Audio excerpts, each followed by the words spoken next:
On va commencer avec la prière de la dédicace et son volet prophétique. C'est ici là où peut-être il faut ouvrir un petit peu vos oreilles, OK? Donc, on se souvient de la prière qui a été faite par Salomon lors de l'inauguration du temple, était une puissante prière, une prière glorieuse. Je ne suis pas convaincu que je serais capable de faire ce genre de prière-là. Elle comportait un engagement, et ça c'est important à retenir, un engagement de la part de Dieu. Dieu s'est engagé dans cette prière de dédicace à l'endroit d'Israël, mais pas qu'à l'endroit d'Israël, aussi à l'endroit des nations. Amen. OK? Et ça, c'est une première en Israël. C'est la première fois que Dieu s'engage devant son peuple envers les nations. Et au sujet de l'engagement de Dieu envers la maison de prière, Jésus a dit ceci dans Marc chapitre 11, verset 17. Marc chapitre 11, verset 17. N'est-il pas écrit, « Ma maison sera appelée une maison de prière pour toutes les nations, mais vous, vous en faites une caverne de voleurs. » Jésus confirme l'intention du Père. Le temple, c'est une maison de prière pour toutes les nations. Que la maison de prière agisse pour le compte des autres nations, c'est un fait qui est indiscutable. On peut en parler, mais on ne peut pas discuter ça. Okay? Jésus le rapporte, mais pas que Jésus, la prophétie également le rapporte, parce que David, bien avant Jésus, l'avait prédit dans 2 Chroniques, chapitre 22, verset 5, la deuxième partie. 2 Chroniques, chapitre 22, verset 5, la deuxième partie. David disait, « La maison qui sera bâtie à l'Éternel s'élèvera à un haut degré de renommée et de gloire dans tous les pays. C'est pourquoi je veux faire pour Salomon des préparatifs. » Oui, donc David avait compris l'intention de Dieu, l'intention d'atteindre les autres nations et les autres pays. Amen. Or, la prière de dédicace est constituée en 7 volets. Vous vous souvenez, on a parlé de ça la semaine dernière? Elle est constituée de 7 volets et le 5e volet, à lui seul, comporte 7 autres volets d'engagement. Et ces volets s'adressent tout autant au peuple d'Israël qu'ils s'adressent aux nations. On avait établi une certaine relation la semaine dernière, puis on avait dit que je n'étais pas le seul à soutenir ça, puisqu'il y a des personnes aux États-Unis qui le soutiennent également et qui l'ont illustré dans des ouvrages, dans des livres, d'une manière assez éloquente. Donc, Israël fut la première nation à avoir la responsabilité de porter le salut dans le monde. Et après avoir été détruit, le royaume Israël, après qu'il a été détruit, le royaume de Dieu est passé d'entre leurs mains à eux aux mains des nations. C'est un élément de doctrine qu'on appelle le temps des nations. Et dans l'interprétation de la prophétie biblique, cette expression est très importante à comprendre, OK? Le temps des nations, il est annoncé une première fois dans la parabole des vignerons, dans Matthieu chapitre 21, 33. On ne va pas aller le voir parce que je l'ai quand même lu plusieurs fois et on se souvient très bien de cette parabole. Et on s'aperçoit, surtout avec l'aide de l'Apocalypse, que le temps des nations, c'est une période qui a été divisée en 7 sous-périodes, ou c'est un temps qui a été divisé en 7 périodes qui correspondent au temps de chacune des 7 églises dans l'Apocalypse. OK? Alors, les 7 églises agissent dans 7 nations. C'est l'Église parmi les nations, OK? Et vous le savez, ça fait tellement de fois que je le dis, nous sommes actuellement sous le ministère de la nation de Philadelphie, qui est l'Amérique du Nord, OK? Et la dernière à apparaître, vous la connaissez aussi, c'est celle de Laodicée, c'est celle qui a la plus mauvaise critique des 7. Donc, le temps des nations, c'est le temps des 7 églises. C'est pas très compliqué, on comprend ça. C'est le temps des 7 églises. Et pendant tout le temps où l'Église va agir, Jérusalem sera foulée aux pieds par les nations. C'est ça la prophétie. Okay? Luc chapitre 21, verset 24. Luc chapitre 21, verset 24. Jérusalem sera foulée aux pieds par les nations jusqu'à ce que les temps des nations soient accomplis. Alors, on voit un peu là la relation qu'il y a entre le temps d'Israël qui est terminé, et maintenant le temps des nations qui doit s'exécuter encore, s'opérer encore. Mais d'ici à ce que ça soit terminé, Israël va être foulé aux pieds. Apocalypse, on va le voir maintenant jusqu'à quand Jérusalem va être foulée aux pieds. Dans Apocalypse chapitre 11, verset 2, et ça me fait du bien de parler de l'Apocalypse ce matin. Mais le parvis extérieur du temple, laissez-le en dehors et ne le mesure pas, car il a été donné aux nations et elles fouleront aux pieds de la ville sainte pendant 42 mois. Donc, si on se situe dans le temps, c'est la dernière période avant le retour du Seigneur, les fameuses 7 années qu'on appelle les 7 années de tribulation. Et ces 42 mois sont les derniers 42 mois, pas les premiers, les derniers 42 mois. OK? Alors, ça nous dit ici que Jérusalem, quand ça dit que le parvis extérieur est donné aux nations, ça veut dire que Jérusalem est encore foulée aux pieds par les nations.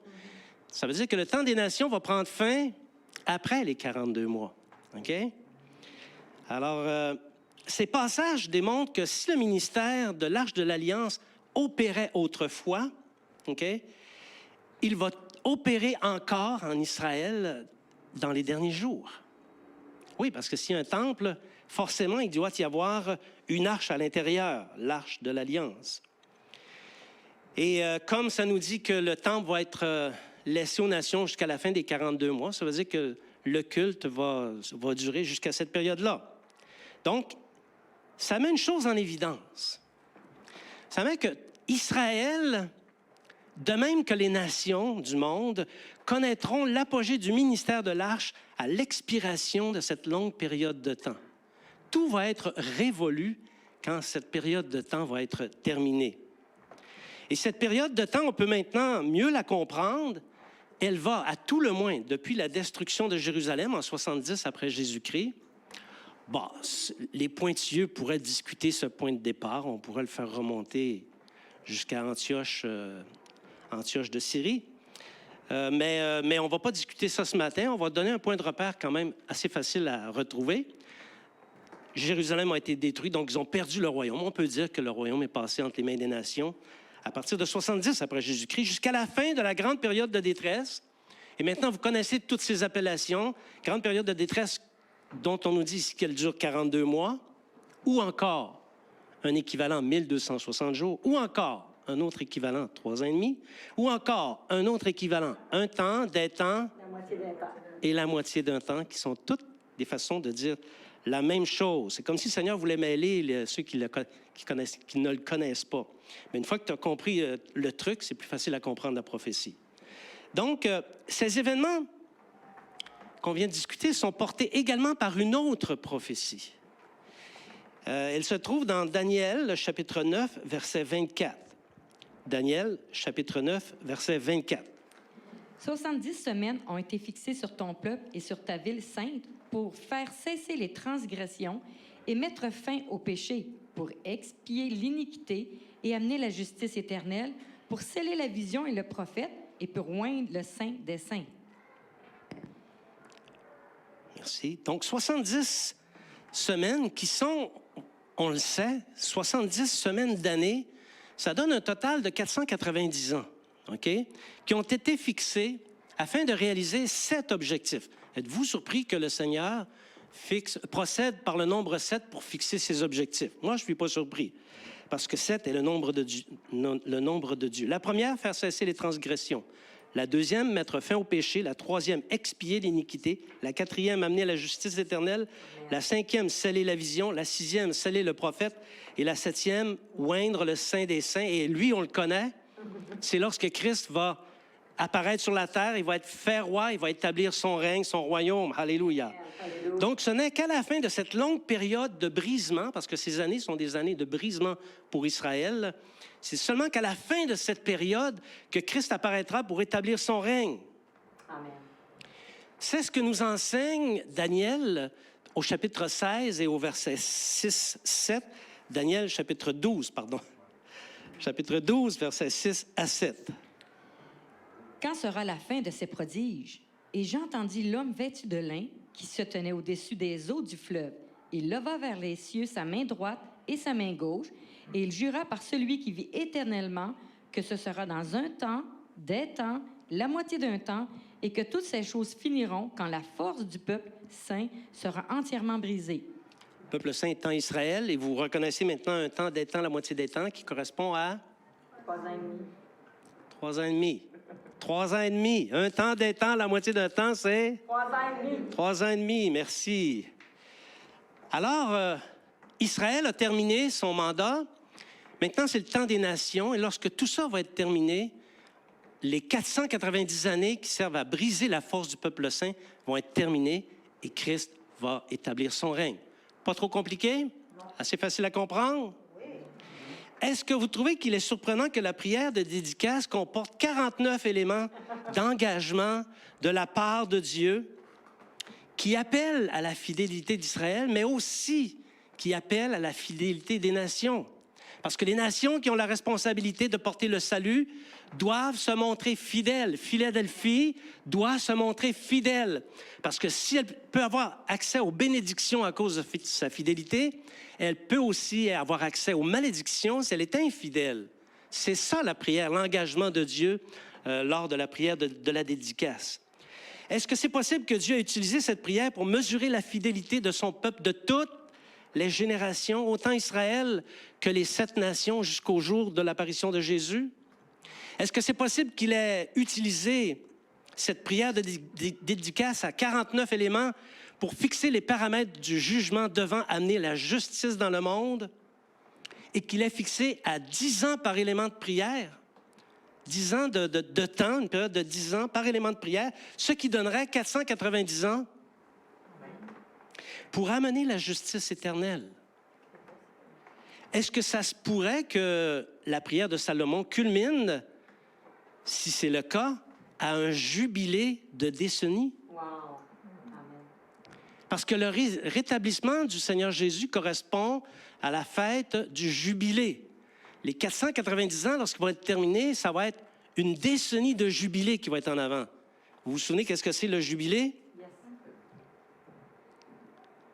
On voit ça dans Lévitique, chapitre 25, verset 10.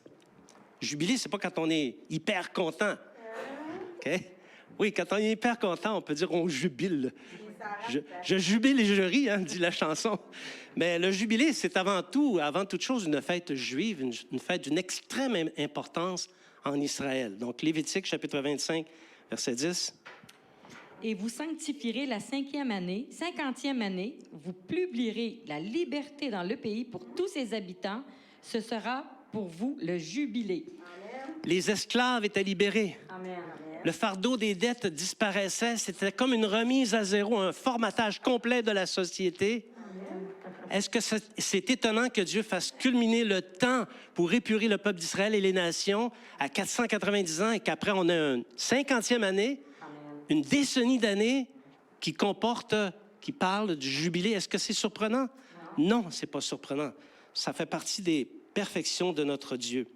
La fin de ces choses fait converger la libération d'Israël et tous les peuples au dernier jour, exactement comme le Seigneur Jésus l'a annoncé.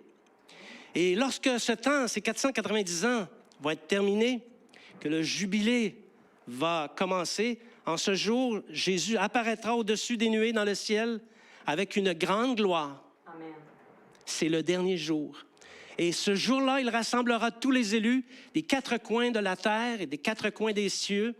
Les morts en Christ ressusciteront premièrement parce qu'on ne les devancera pas. Amen. Et ensuite, les vivants qui seront restés seront transformés et nous irons à la rencontre du Seigneur dans les airs. Amen. Alléluia. Alléluia. Merci Jésus.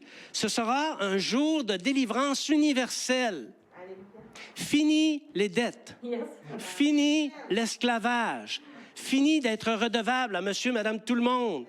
Ça va être un jour de joie, un jour de victoire, un jour où tous les hommes vont jubiler, c'est le cas de le dire, jour du règne de Christ. Mais aussi, il ne faut pas l'oublier, aussi d'angoisse pour tous ceux et celles qui auront survécu, mais qui vont avoir méprisé les disciples.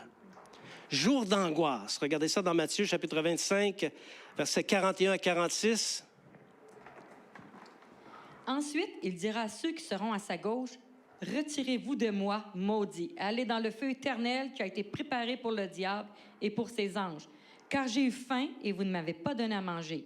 J'ai eu soif, vous ne m'avez pas donné à boire. J'étais étranger et vous ne m'avez pas recueilli. J'étais nu, vous ne m'avez pas vêtu. J'étais malade et en prison et vous ne m'avez pas visité.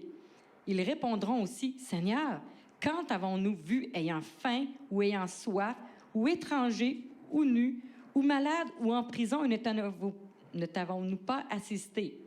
Et il leur répondra, je vous le dis en vérité, toutes les fois que vous n'avez pas fait ces choses à l'un de ces plus petits, c'est à moi que vous ne les avez pas faites. Et ceux-ci iront au châtiment éternel, mais les justes à la vie éternelle. Amen. C'est important, ça, ici, parce que Dieu fait justice aux disciples. Ici, ce sont les survivants, OK? Ceux qui n'ont pas péri sous la férule de l'Antéchrist. Ce sont ceux qui ont réussi à survivre jusqu'au jour de l'apparition du Seigneur Jésus, OK? Et qu'est-ce qui va distinguer les justes des injustes?